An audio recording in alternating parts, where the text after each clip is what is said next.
Joining us now is a longtime friend of the podcast who I got to run into in Clearwater at the Trolley. It was pretty fun weekend there at the Clearwater Invitational back in February before Mother Nature interrupted things. Of course, she is an Olympian, a medalist, won the bronze for the Team Canada in the recent Olympics. Was part of the great Canadian national team for almost over a decade as a player. Now part of the coaching pool, longtime college coach, and still involved in the sport today. I speak of our good friend Joey Lai joining us here on In the Circle on D1 Softball. How you doing? I'm doing great, Eric. Thank you so much for having me again. Always a pleasure to be here. I was impressed. You've recognized me right away at the Trolley. Like I was like, oh shoot, there you. Like I was. That meant a lot to me that you remembered me. So it's good. You've been busy, so we haven't had you on in a while. So I did enjoy that catching up with you. Awesome. Yes, it was great. I mean, I had my eyes out looking for who are some people I recognize, was just spending my day solo there. So it was yeah, it was fun to see you getting on the trolley heading over there to see some great softball. That was fun. That was fun catching up there. Let's tell the audience what you've been up to now. Tell us what you've been up to now and what you're working on. After the Olympics, I was in a place, let me tell you, trying to figure out what is next. And as you mentioned, I had been a longtime college coach, and I decided to go in a little bit of a different direction. I created my own company, speaking and consulting, and I've been fortunate to travel the country speaking to teams and schools, athletic departments. I had an amazing time doing a Title IX keynote in celebration of 50 years of Title IX. That was at St. Olaf in Minnesota, and have just reconnected with so many former colleagues and friends who are still coaching around the country and being able to impact their programs and their schools. And I've done some clinics. I recently moved to Florida and have connected with the little leagues in the area, done some softball clinics with them, thanks to Michelle Smith hooking me up, and have dove into the corporate space as well. I have a 10-week masterclass mastermind for C-suite executives coming up shortly to just dive into helping them kind of grow their bottom line by getting more buy-in from their staff and more retention and stronger culture within their department and business as a whole, pulling everything that I've learned from my Olympic experience and Olympic journey and just trying to empower as many people as I can. What led you to go into that direction? What was it? Because you mentioned you were kind of trying to figure out what you wanted to do after the Olympics. Did I'm sure you thought about, do I want to go back to coaching? Do I want to now go back to coaching? But what was it that this drew you in? And obviously it's built it and to the point where I see you now like talking to a lot of people all over the place. There was a lot of self-reflection after getting back from Tokyo and really digging deep into why did I coach college for so long? Why did I enjoy it? And what I discovered was the thing I loved most about it was the impact on the people. Yes, I love softball. Yes, I love coaching. But what I loved the most about it was seeing these individuals grow and become super successful, not just in their sport, but in life. And so I thought to myself, how can I do this on a bigger scale? And that with the added bonus of I can now control my own schedule, which is really, really nice. Very nice. And you speak to a lot of schools and everything. Where can people find out more about what you're up to? And because I have a hard time keeping track with you. I can only imagine. But do you feel? I know you built this big because I've seen a lot of schools talk about thanking you for talking to them and being inspiration because you have a lot of great experiences. Where can they find out more info? Instagram's a great place. LinkedIn's a great place. And then my website is joey-lie.com. And services are listed there. All of the events I've done are listed there. And there's buttons to contact me, which I love and appreciate getting those inquiries. What's the ultimate goal you want to have to set for everybody? You mentioned the growth of them, grow as people, but what's the message you send out to people? My three biggest points or pillars are mindset, leadership, and team culture. And those three things had such an impact on me as an athlete and as a coach and as our program. I mean, we won the first medal in Softball Canada history at the Olympics, and it was because of those things, our individual mindsets, our collective mindset, the culture we built as a program, and the leadership that we had within that group. And all three of those things start with understanding ourselves, understanding what we need in times of stress and how we receive communication, how we can productively communicate with others. And it's so eye-opening to me how important understanding of self is and how often it is glossed over or completely ignored. And so that is one thing that I love diving into with individuals is just getting at a deeper understanding of self, and it allows us to gain a whole new perspective of the world.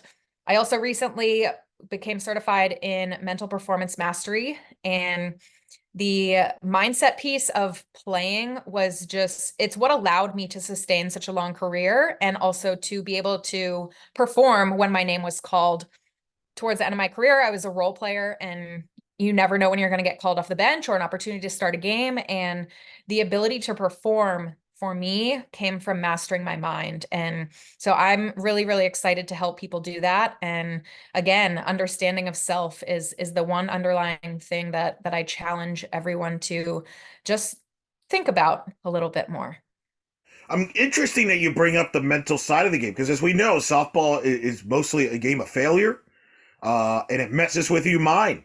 What got you interested in going deep into that and kind of exploring that to the point now where you're trying to master that and help other players deal with that everybody's going to deal with when you play in a sport like softball? I think majoring in psychology in college was one thing that got me interested in the brain to begin with. And just through my own struggle, through my own challenges with confidence, it just really intrigued me that we could learn to be more confident. We could work our brain like our other muscles and get stronger and stronger in that area and be able to perform under any circumstance and essentially control our own fate. I think so many athletes go through a practice or a game or a season relying on so many external factors, and the power lies in ourselves and our ability to have our own brain on our own side. And so knowing and understanding how much that impacted me as an athlete and seeing many of my teammates working through that process and having ups and downs, and still now as a coach with Team Canada being able to help those younger athletes work through that same process and see how much it impacts them on the field and off the field. It's unbelievable when you master your mind on the field, what that actually plays out to look like in your daily life. And I just want to share that with more people. What's a couple things you've learned about it that you wish you knew, say, 5, 10 years ago? Ooh, I think it took me a really long time to block out other people's opinions of me. And so I think finally grasping the idea and the concept that my my opinion of myself is the one that matters. Of course, you hear that a lot, but it's one thing to hear it, and it's a whole nother thing to actually live that and feel that. And if only I could have harnessed that earlier in life, who knows what would have happened or where I would be right now. But the fact that I can say I got to that space and I was able to step on the field and know myself and hear my own voice and have my routines that were set in stone to help me perform. That's what I think, if you can bottle that up and have that for your whole career, my goodness. Are you talking about like opinions of the coaches, fans, media? When you say block it out, what parts would you feel like block it out? Because nowadays, the players today they've got to deal with social media, so they're on social media all the time, and if things don't go well, they're going to hear about it. So they got to block that out. You didn't have to deal with that as much when you played until the back end. But talk about what things you have to block out. Yes, I think all of the above. Yes, yes, yes, yes. The coaches, and often we are projecting what we think the coaches are thinking about us in that moment based on body language and facial expression and not necessarily word. and we kind of fill in the blanks of those stories and create these narratives for ourselves and our teammates as well. You know, we all want to be our best athlete. We all want to do right by our team. And when we fail, we can also in those moments think we're letting our teammates down or create narratives for what they're now thinking of us. And we're so much harder on ourselves that we amplify that when most of the other athletes and coaches are thinking about other things and they understand failure is part of the game and trust that you're going to get the next one. And I think that the social media piece that you bring up is just, it is mind blowing how many comments these athletes are getting thrown at them these days on social media. And it's almost as though the internet takes out the reality that there's a human being on the other end of the comments these people are making. And for those athletes who are in the game today and battling those, to know that there are 10 times as many people, maybe even 100 times as many people who are in their corner. And unfortunately, there are a few voices that are so loud. And yes, blocking those out can be super challenging. But the more we can gain control of our own mind and trust our own voice and surround ourselves with a strong support system, we're going to set ourselves up for success. How do you prevent being your own worst enemy, though? Because I've seen it where players will put too much pressure on themselves as a result, and that affects their performance. They're trying to hit a grand slam when there's nobody on base, right? Like, you know what I'm talking about. So what have you learned about dealing with that? Because sometimes, from a mental standpoint, you're your worst enemy. Absolutely. We are our worst enemy more often than not. And for me, I found the magic was to be in the moment. And how could I set myself up to be in the moment, even when the game was on the line, or even when my name was called to start a game for the first time in a while? And it's natural to put that pressure to perform. And for me, a lot of it came from doing some breath work away from the field, practicing working through anxiety when I was in situations in life that gave me anxiety, and using those moments to think about preparing myself for softball, and self-talk, getting in control of my self-talk and really being intentional about that on a daily basis, not just when things weren't going well on the softball field, but setting a reminder in my phone that went off every day with a positive message, and leaving myself sticky notes in the cupboard or on my mirror, and just constantly feeding myself with those phrases or that mindset that I wanted to embody. And the last point I would bring up around that is challenging myself, putting myself in situations where I'm going to get outside my comfort zone. And so therefore, the negative thoughts are going to come about, and practice dealing with that. I cannot say enough how important it was for my journey to get outside my comfort zone, to challenge myself, and to really intentionally face those battles and see how I dealt with them, and really work to harness my mindset and my intentional dialogue that I had while going through those challenges.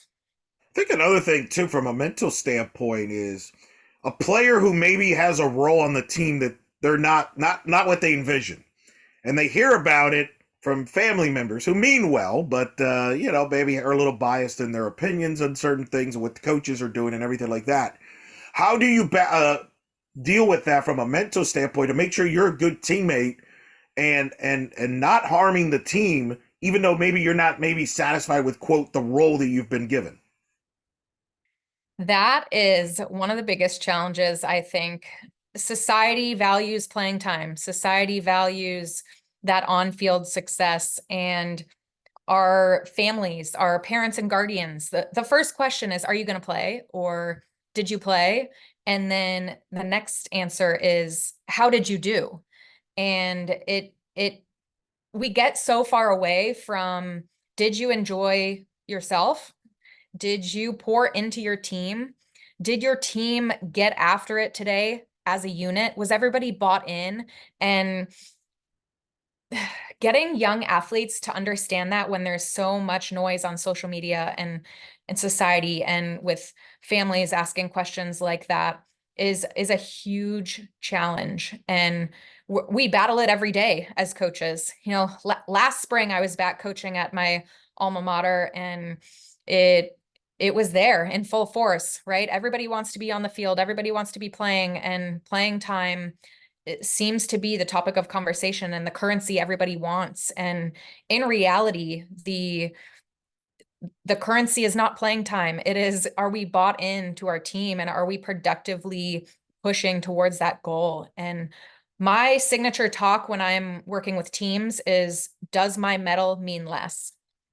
And I pass my medal around the room, and as I'm starting my talk, I say to them, I have a feeling not a single person in this room was holding that medal in their hands and thinking, do you think she started? Because at the end of the day, when every athlete is bought into their role, even if they're not satisfied in it, I wanted to play every game. When every athlete is bought into the role that they have on a given day, it is insane what a team can accomplish and get after. And every one of us that was a part of that journey is just as proud of what our team did as the next person. Oh, that's really good. You're right. It's a great point. We're speaking with Joey Lai here on In the Circle on D1 Softball. Let's talk about that bronze medal you earned there with Team Canada and that journey. Because I remember when we had you on, you were with Bucknell, and at the time you were trying to balance both out, trying to train but also coach. You eventually made the decision to back away from coaching and just focus specifically on training. Take me through that journey just to get to the Olympics, because that was a unique journey with a lot of hurdles, not just from trying to make the team performance, but then you got a pandemic. You're wondering what's going to happen with the Olympics, and then a unique Olympics as it is. So just take us through that journey for those that may not be aware, because you had to deal with a lot of tough decisions and hurdles during that time period. Absolutely. Talk about facing challenges. My goodness. And I'll bring in social media to this piece as well, because throughout that time, like, yes, it was super challenging to choose to step away from my job, my career, and become an athlete with no, solid source of income. Yes, it was challenging when the pandemic hit and we all got sent home and nobody knew what was going to happen.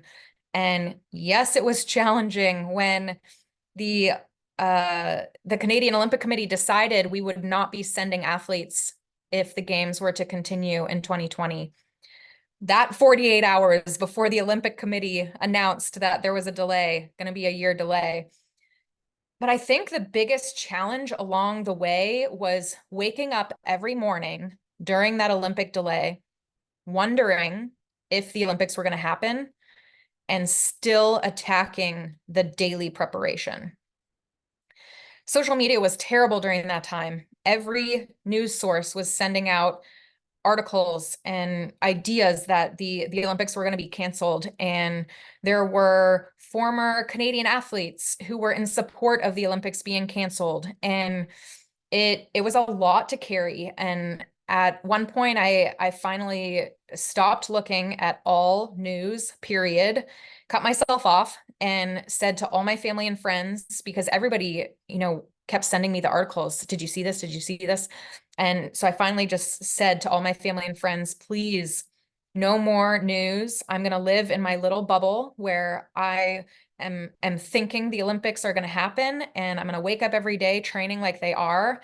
And I just cannot deal with this negativity, this narrative that they're not going to happen every single day. And so thankfully my family and friends supported that. And so I created that little bubble, and there still was, the doubt in the back of my mind that I had to battle, but at least it was not getting fed with new fresh news every single day. But that was by far the biggest challenge for me through the whole process, was waking up every single day, giving my all, training like they were going to happen, with that little seed of doubt that they were going to be canceled. They got delayed by a year, so that works out.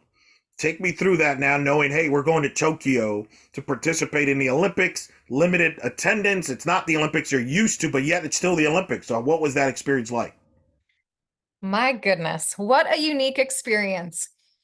I first have to comment on that extra year of training. I just talked about the challenges within it.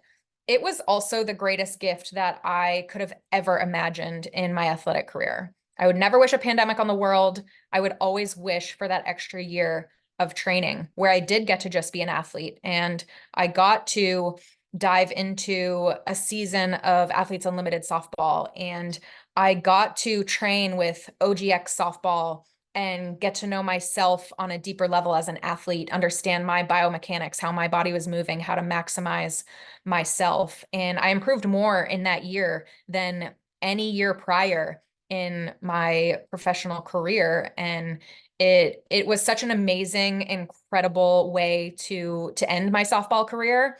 And despite there being no fans, yes, that was disappointing, stepping up onto the podium, receiving our medals and doing the wave to the fans. And there's literally no one there, but hopefully it was a good show for those watching on TV. And the coolest thing about it was that our team was so close. We loved each other so much.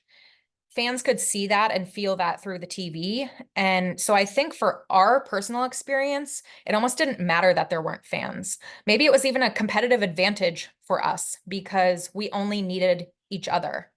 And it allowed us to leverage our connection and perform at the top of our game and be our best selves and know that our family and support system were watching back at home and still feel that support, but really just focus on ourselves and focus on the game. And it was really an incredible, I'm getting goosebumps right now talking about it, thinking about it, and stepping onto that podium for the first time in Canadian history and putting our medals on each other. That was another thing that we did.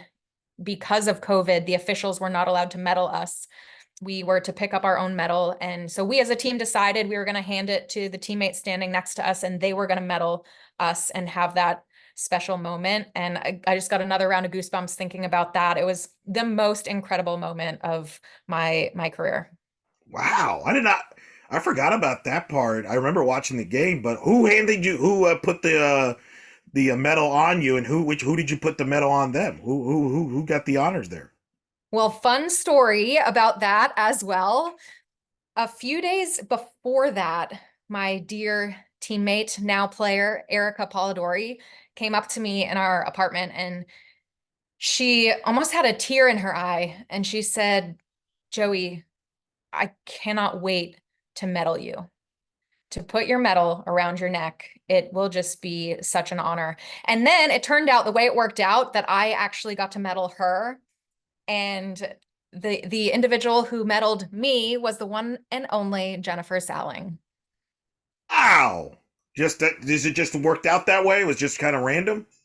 Yeah, because we were just in number order. So Oh yes. wow, I Yeah. did not know that. That's pretty wild. Take me through that game against Mexico though, because I could not only imagine the pressure they're in. That was a very tightly contested Olympics, very close games. I mean, literally, you're a couple swings away from playing for the gold medal, right? Like it was that tight. But here you are playing Mexico, bronze medal, and this is it. You got to win this game to get that historic first medal. I know that wasn't the ultimate goal. Your goal was to win the gold, but you definitely wanted a medal coming out of Tokyo for the first time for the Canadians. So take me through that game because that's probably is about as pressure as it gets right there, knowing that it's medal or bust here. Absolutely. Yes. And like you said, our sights were set on the gold. Our hashtag was gold medal mission. That's what we were working towards for the entire Olympic cycle leading up to the games. And the 1-0 loss to the US and then the 1-0 loss in extra innings to Japan meant we were in that bronze game. And that was the toughest challenge I've ever had to overcome as a team, was when we lost that game in extra innings to Japan and the reality sank in that we would not be able to play for the gold medal.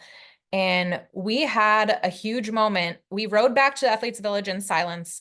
We got off the bus and I can't remember who it was, but someone said, "Hey, everyone stay here before we go back to our rooms." And we all, put our arms around each other, stood in a circle and talked about how terrible we were feeling and how awful this moment was, and that we had been working so hard for one thing, and now that thing was out of reach. And we decided as a group that we were going to sit in that suck until the end of dinner. And once dinner was over, once we left the dining hall, it was time to focus on tomorrow because the tournament was not over and we still had history to make for our country and we still had an opportunity in front of us. And we bought into that. And we sat in the grossness through dinner and allowed ourselves to feel it because we knew if we didn't, we would carry that forward. And so moving forward from that, we, readjusted and worked through that individually and as a group and stepped into the next day still ready to compete and to keep pushing forward and to make history for our country. And when it came down to that bronze medal game against Mexico, my goodness, that might have been the most anxiety I felt throughout the whole tournament, throughout most of my career.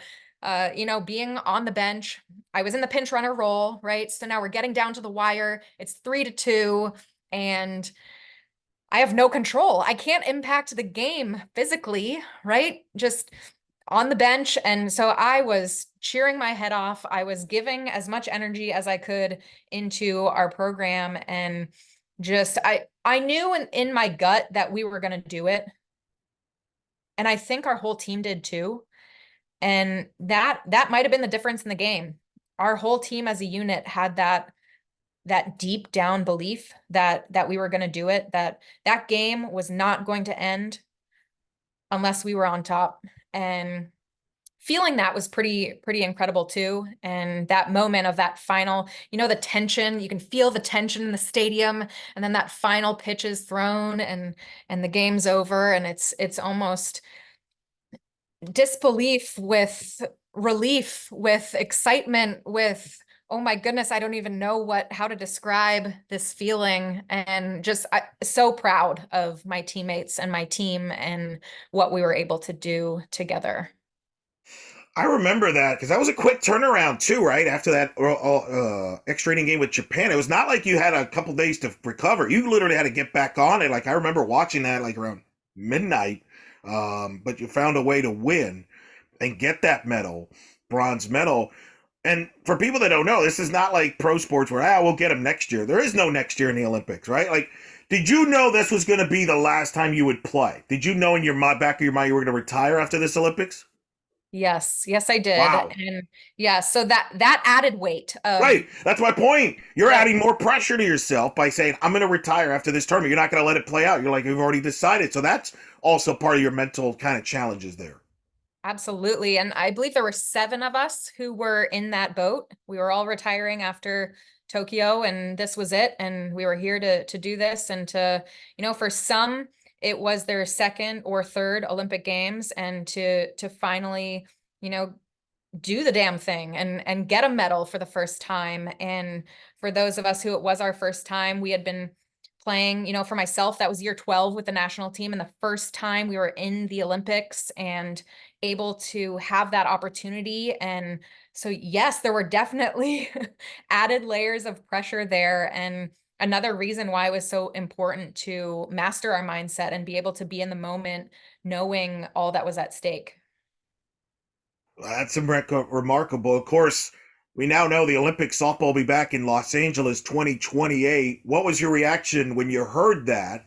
And what do you think is going to transpire here in the last 4 years? Because I talked to Jen Sally, your friend there, who's obviously assistant at UCF, talking about the funding aspect, how this is huge for Canada and funding across the world. What's your reaction to the Olympics back here in 28 LA? That announcement was extremely exciting for the younger athletes within our program, for the sport as a whole. And I think that if we can gain some momentum here in the next 4 years, and maybe, just maybe, Australia will also announce it for 2032, and we can have 8 years of excitement around softball on an international stage. And maybe be able to enter the program officially. That would be the dream. And I think all of those thoughts were flooding through when that announcement was made for 2028. But the biggest thing for me was the the pride that I felt competing for Canada as an athlete, and the potential possibility to be involved with that on the coaching side, but more so the opportunity for those younger athletes who maybe just missed it in Tokyo. And now that dream is back alive for them. And for even younger athletes who weren't even close, maybe they were too young or they weren't in the system yet. And now that dream is alive again. And we will hopefully get more funding poured into the program and programs across the world, and to help softball grow in competitiveness and just be the exciting game that it deserves to be. Yeah, I mean, and talking to many people, Europe is a big key in that as well, to kind of talk them into softball as well, and it's going to be really fascinating. Now, you mentioned you're part of the coaching pool for the Canadian national team. Is that something you want to be a part of that staff? Is that the only place you would come back to coach full time? You mentioned you coached at your alma mater last year. Is coaching only at Team Canada, or are you still leaving the door slightly open for perhaps coaching down the road? Team Canada is where my heart lies right now with regard to coaching, and I've really enjoyed being able to drop into programs across the country and connect with leaders and work with those captains, work with those coaches, and develop as many programs as I can, or support them in their development. And so for me, I don't see myself jumping back into another coaching role. I think that, you know, going back to my alma mater last spring was my coach, who's still there. She gave me a call and said, my assistant just got a head job. You know, it's during the school year. It's a tough time to hire. Do you think this could work? You know, I'm getting creative. And so we ended up working out a deal. It was a 6-month contract. And what a cool opportunity to be able to drop into the program where, you know, I played college and my coaching career started, and be able to come full circle to that, and get another taste for what the post-pandemic collegiate athlete is like. And that was really eye-opening for me, and super helpful in the line of work I'm in right now, to be able to have that understanding and have lived it on the daily through a season. What's the most common question you get asked when you speak, do the speaking engagements and everything? What's the most common question you get asked? I would have to say it is, how do you stay so motivated? And that question is so interesting to me, because it's not about motivation at the end of the day. Motivation comes and goes. There were days that I woke up super excited to go to practice, super excited to tackle things. That was not every day. That was far from every day. And I think I mentioned earlier, you know, sticky notes on my mirror or in my cupboard, and reminders on my phone. And really, the magic sauce is being disciplined and making the daily decision to be invested versus always feeling excited about it. You know, it's exhausting to have your emotions always running on high, and working to have that level of motivation every single day. And not that the decision to be invested every day is easy, but it's a decision that we can make every day. We have the power to make that decision every single day. So yeah, that's for sure the most common question I get. As being someone that's played now in the Olympics, and I know it's a different Olympics, but what advice would you give for the people on the Canadian national team here in 2028 that you think is important, whether it be on the field or even off the field from the Olympic experience? What, based on your experience, what advice would you give them? I think push yourself to understand what you need in order to perform at your best. And that's in the realm of mindset and working on our mental game. But I just think, not just for softball, also for the rest of your life, when you unlock more information about yourself, and really, when you're challenged, when you get down, when you get kicked, when you're already down, how can you get up stronger than you were before, if you can figure that out for yourself, because we're all different, we all need different things. We all need different things internally and externally. And when we can figure that out and then communicate that with our support system, it's really incredible what you can get out of yourself. Mention your involvement with Athletes Unlimited. How key of a factor that is. I spoke to Georgina Court. She says she's going to play Athletes Unlimited to extend her career because she wants to be obviously with Great Britain in the Olympics. I would imagine that's going to be a key factor, not just for American players, but players internationally.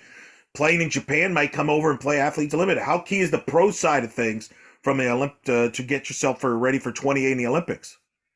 I think anytime we can compete at a high level is great. And whether that's Athletes Unlimited or overseas in Japan or with national teams or with whatever pro league is coming up next, then I think it's going to add value to the athlete's career. I do wish that the pro softball world could work together in some sense and be able to support and complement one another versus fighting against one another, which I think has historically happened a lot in softball. But with what we have right now and how things are set up and evolving, I think anytime an athlete can get more high level competition, they're putting themselves in a space to improve. When you watch college softball today, you've been away from it now as a coach since what, 2019, 2020 range, right? When you watch the college game today, what pops in your mind? Ooh, I think it's getting more and more and more competitive. And I think the rich are getting richer.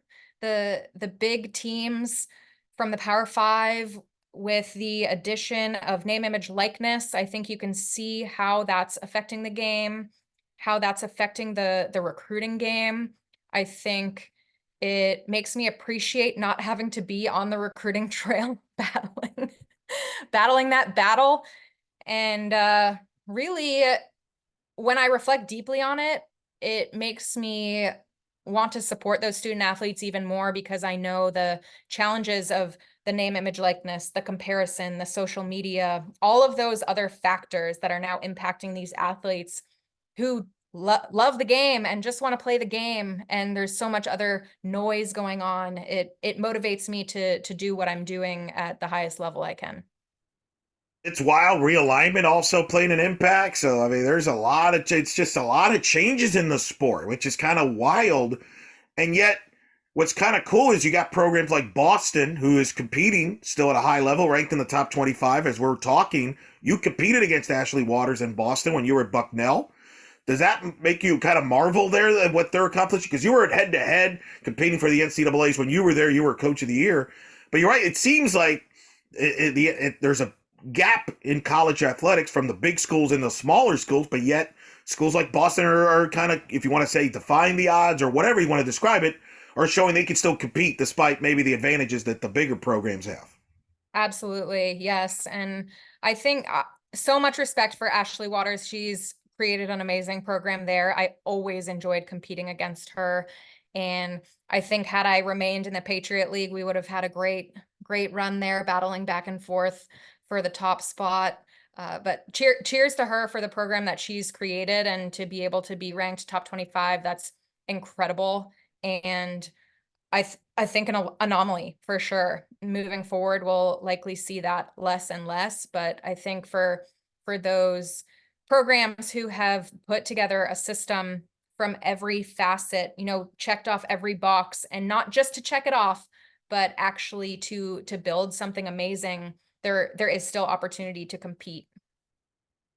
Is there any part of the game, college game, you like them to address? There's been a lot of stuff addressed. Pitch clocks have been added, batter's box, obstruction, everything. I know when you used to come on, when we come on the show, you were at Bucknell, you talked about the recruiting cycle and things like that. So you've always had a lot of thoughts about the college game. Now seeing it from the outside, what jumps out at you? Think maybe there's some things they have to either address, either to fix, or maybe some things that you think should be highlighted more. I think the addition of the pitch clock, I think, is great. Obviously, having been in the international game for so long, it became just part of the game. So I think that's a transition that won't be even talked about after the next year or so. And I think we're seeing more and more staffs. I think of Washington, their staff being filled with alums and with more young women coming up, and at the same time, female coaches are leaving coaching at a higher rate than men. And so I think that would be the area that I'd like to see some added focus. I think We Coach is an organization that puts a lot of resources into attracting and maintaining female coaches in the world of coaching. And so I'm proud to be a part of their organization and to continue pouring into the female coaches. So that's kind of where my brain's at right now. How can we continue to empower these women who are graduating to be interested in coaching and to give it a go, and then to sustain a career in coaching? That's interesting. I didn't know that more females are leaving the coaching than male. What's that about? Is there a theory behind that? Especially now, this is the first year we're adding a third full-time paying assistant, which should create more opportunities across the board. But I did not know that. Kind of expand on that because that caught me off guard a little bit. I think this is my own personal opinion, if we think about just the biases that we have as human beings, female coaches are graded more challengingly than male coaches are by their athletes. And especially when you have female athletes who are reviewing and judging female coaches, it's incredible the stats on how much tougher females are when grading other females who are overseeing them. And so I think there's more scrutiny, there's more judgment, there's higher expectations, and we're just as females viewed so differently in society that a strong, confident woman comes across as an ass, and a strong, confident man comes across as a good leader. And so I think there's still that gap in society that chips away at women in coaching. But that's interesting. You're telling me women are grading the fellow women coaches harder. So it's almost like there's like this infighting. And I don't know if that's the proper words to describe it, but that's the part that fascinates me a little bit. Is that it's really within. It's not like that. I'm wow. You caught me off guard. See, this is why you got to come on more often. See, this is what happens. We always, folks. Now this is what me and Joey get into these conversations and just ramble on. But that's fascinating to me. I've never heard that before.